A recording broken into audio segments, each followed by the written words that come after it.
Bonjour Monsieur Delovan, enchanté de pouvoir dialoguer avec vous. Oh, c'est gentil Thierry, mais surtout, Vraiment. appelez-moi Alexandre.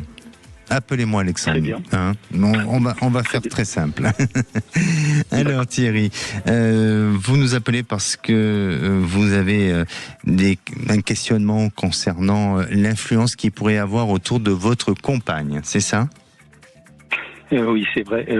Elle et sa famille, en fait, c'est une famille, si je peux dire vite fait, c'est une famille, ils sont 4, les parents, un frère et une sœur. Ce sont des anges tous les 4. Vraiment, ce sont des gens qui ont de très grandes valeurs. Et pourtant, eh bien, leur vie est problématique, alors que ce ne sont pas des gens problématiques. Je voudrais savoir s'il y a une personne de leur entourage proche ou lointaine qui leur a fait du mal sur le plan spirituel. C'est peut-être étrange ma question, mais c'est celle-ci. Pourquoi, quand vous dites problématique, dans quel sens ils sont problématiques ?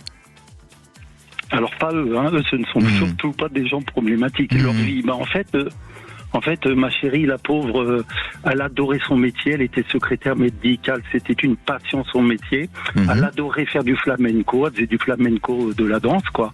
Et puis du jour au lendemain, tout s'arrêtait. Elle a une maladie rare qui s'appelle une polyradiculonévrite. Donc elle est obligée de tout arrêter, elle est handicapée maintenant, elle a une canne. Oui. Et puis elle a plein d'autres problèmes. Elle est devenue une personne aidante parce que ses parents âgés, elle s'en occupe merveilleusement bien. Elle a toute la responsabilité de toute la famille sur le dos parce que le frère qui est adorable, mais un petit peu, on va dire, comment on dit, qui est angoissé. Excusez-moi, je suis un peu ému, là, pas angoissé, mais bon, c'est pas grave, vous avez compris. Il est névrosé, anxieux. Oui, pas névrosé, mais très très anxieux. Donc elle a tout le poids de la famille sur le dos et ça ne s'arrête jamais. Ça ne s'arrête jamais. C'est la maman qui se fait refaire les dents. Alors elle a eu du mal pour pouvoir faire les dents de sa mère et d'un seul coup elle perd le dentier, la maman. Et ça n'arrête pas. C'est que des soucis comme ça, constamment. Alors, j'entends ce que vous dites, hein, mais j'aimerais bien quand même faire la différence entre... On peut tous se poser, et justement ça concerne tout le monde, hein, des moments dans notre vie, on vit la loi des séries, on a des événements comme ça qui se répètent, et on se dit, bah c'est pas possible, j'ai le chat noir, il y a quelque chose, on m'a jeté un mauvais œil et tout ça. Donc, ça peut arriver, je suis pas contre cette idée ou cette croyance, mais pour moi, il est important de faire la différence entre ce qui est explicable et ce qui est inexplicable. Là, votre compagne, ce n'est pas votre épouse, hein, c'est juste votre compagne. Enfin, bon, ça change rien, c'est votre chérie quand même, mais vous n'êtes pas marié. C'est la femme de ma vie. C'est la femme de votre vie, donc ça vaut tout. Clair. Ça vaut plus que tout. C'est clair. Mais au niveau médical, il y a eu un diagnostic de posé et avec une maladie reconnue. Oui. Bon. Alors, pour moi, quand il s'agit de choses, je dirais, de l'ordre irrationnel et paranormal, c'est quand on ne peut pas donner d'explication rationnelle à une maladie ou à quelque chose de vraiment prouvé scientifiquement. Vous voyez ce que je veux dire? Donc là, on va le placer dans quelque chose à ce niveau-là.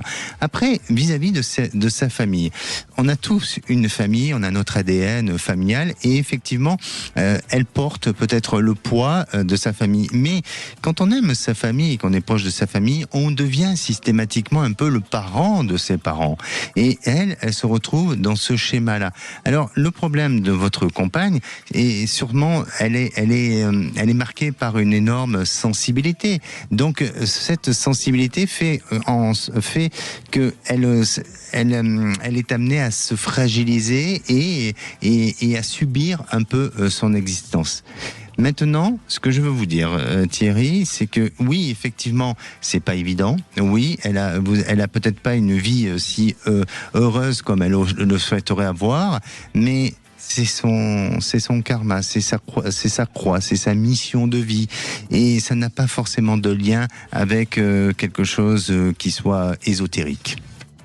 Je comprends. Voilà, ça c'est mon explication et c'est surtout ce que je ressens. Et si j'avais ressenti le contraire, je vous l'aurais dit. D'accord ?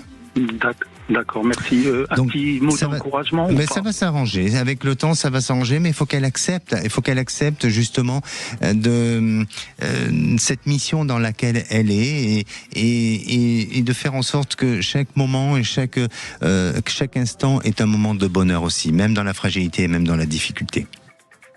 Très bien, Alexandre. Et continuer à lui faire, et continuer à lui faire plaisir. Profiter à deux de ces bons petits moments, ça n'a pas de prix. Merci beaucoup, Alexandre. Bonne journée à vous. Merci à vous. Prenez soin de vous.